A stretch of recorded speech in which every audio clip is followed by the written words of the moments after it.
जाता हूँ सर, जाता हूँ। मगर आज स्कूल में पढ़ी हुई उस लकड़हारे की कहानी याद आ गई सर, जो अक्सर लोगों को बेवकूफ बनाने के लिए चिल्लाया करता था, शेर आया शेर आया, और सारा गांव उसकी मदद को दौड़ पड़ता था, और वह कोई शेर नहीं होता था।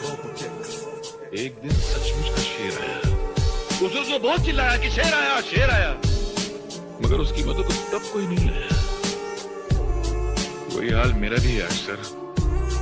कल तक मैं झूठ बोलता था तो सारा जमाना विश्वास करता था, और आज मैं सच बोल रहा हूँ तो एक भी इंसान विश्वास नहीं कर रहा है। आप तो जेल बैठ के जा रहे थे।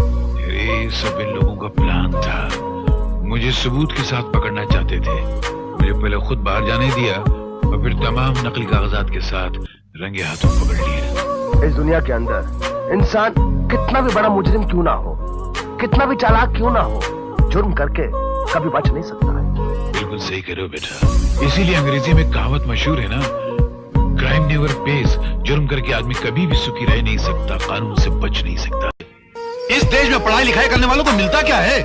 सारी जिंदगी माँ बाप की दौलत और मेहनत को बर्बाद करके लड़के डिग्री हासिल करते हैं, उसके बाद नौकरी के लिए ठोकरें खाते फिरते हैं।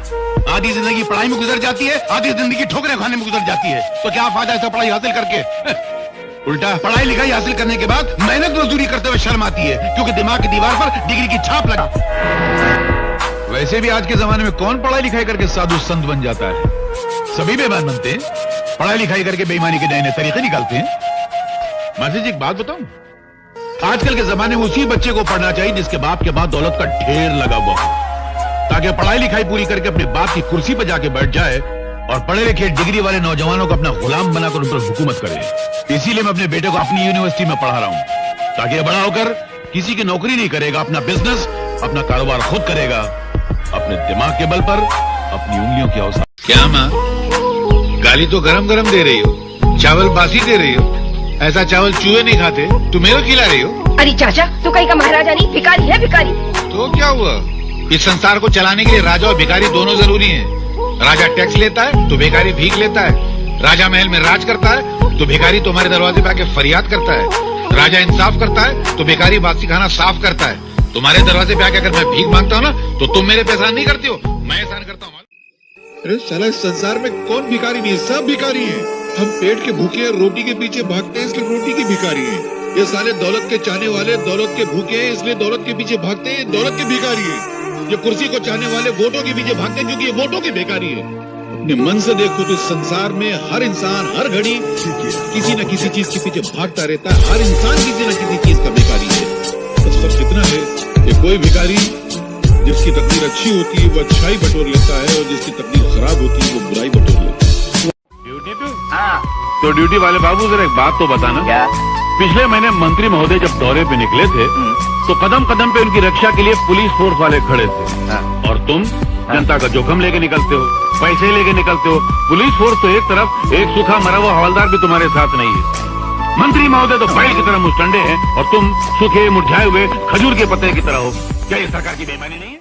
जहाँ तक मेरे कंजूस होने का संबंध है, मैं इस लफ्ज़ से बुरा नहीं मानता, लेकिन मैं आपसे पूछता हूँ, एक माँ जिसके कई बच्चे हों और आप जाकर उस माँ से उसका एक बच्चा मांगे, वो माँ अपना बच्चा आपको देगी? कभी नहीं देगी।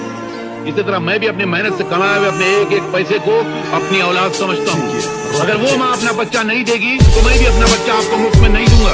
अगर वो माँ कंजूस है तो मैं भी कंजूस हूँ, और मुझे अपने कंजूस होने पर फख्र है, शर्मिंदगी नहीं। बच्चे ही है, ऐसे निकाला जाता है।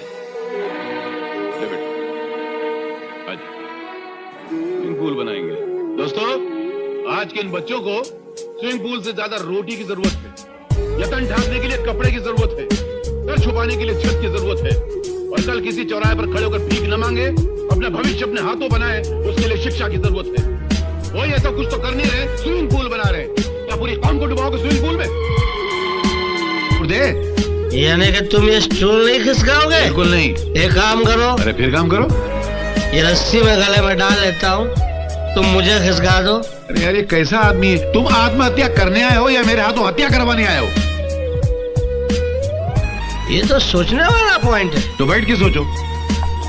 हाँ भाई, तो वो क्या, जो बच्चा है ना, वो भी पैदा नहीं हुआ है, होने वाला है। जब पैदा नहीं हुआ, उसका आता नहीं पता नहीं तुम ये एडमिशन के लिए कैसे आगे थे। क्या करें, मजबूरी है प्रिंसिपल साहिबा। आजकल हर जगह एडवांस बुकिंग करानी पड़ती, नहीं तो जगह नहीं मिलती है। स्कूल में, कॉलेज में, अस्पताल में, सिनेमा हॉल में, राशन की दुकान में, यहाँ तक कि कब्रिस्तान में भी एडवांस बुकिंग कराओ, नहीं तो जगह नहीं मिलती है। अब तो ये टाइम आ गया कि मार खाने के लिए भी एडवांस बुकिंग करानी पड़ती है, नहीं तो मारता नहीं है। इस देश में पढ़ाई लिखाई करने वालों को मिलता क्या है? सारी जिंदगी माँ बाप की दौलत और मेहनत को बर्बाद करके लड़के डिग्री हासिल करते हैं। उसके बाद नौकरी के लिए ठोकरें खाते फिरते हैं।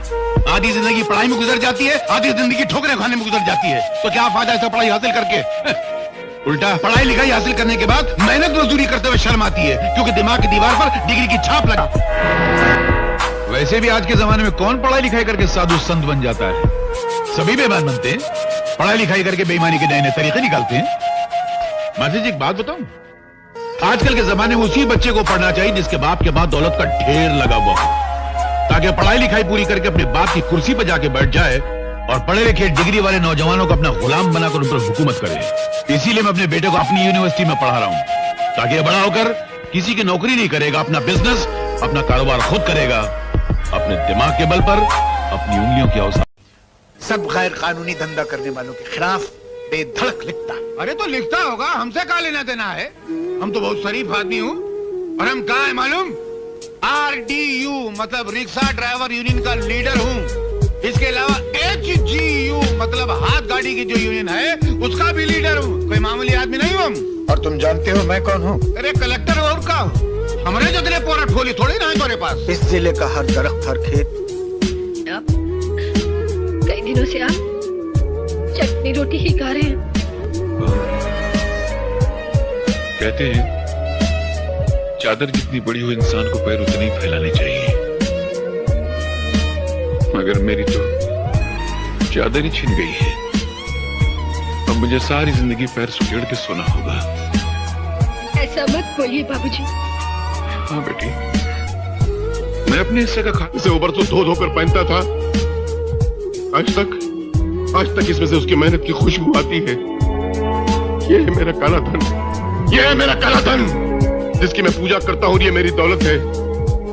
अगर बांटना है ये बांट लो। आगे बढ़ो ना आगे।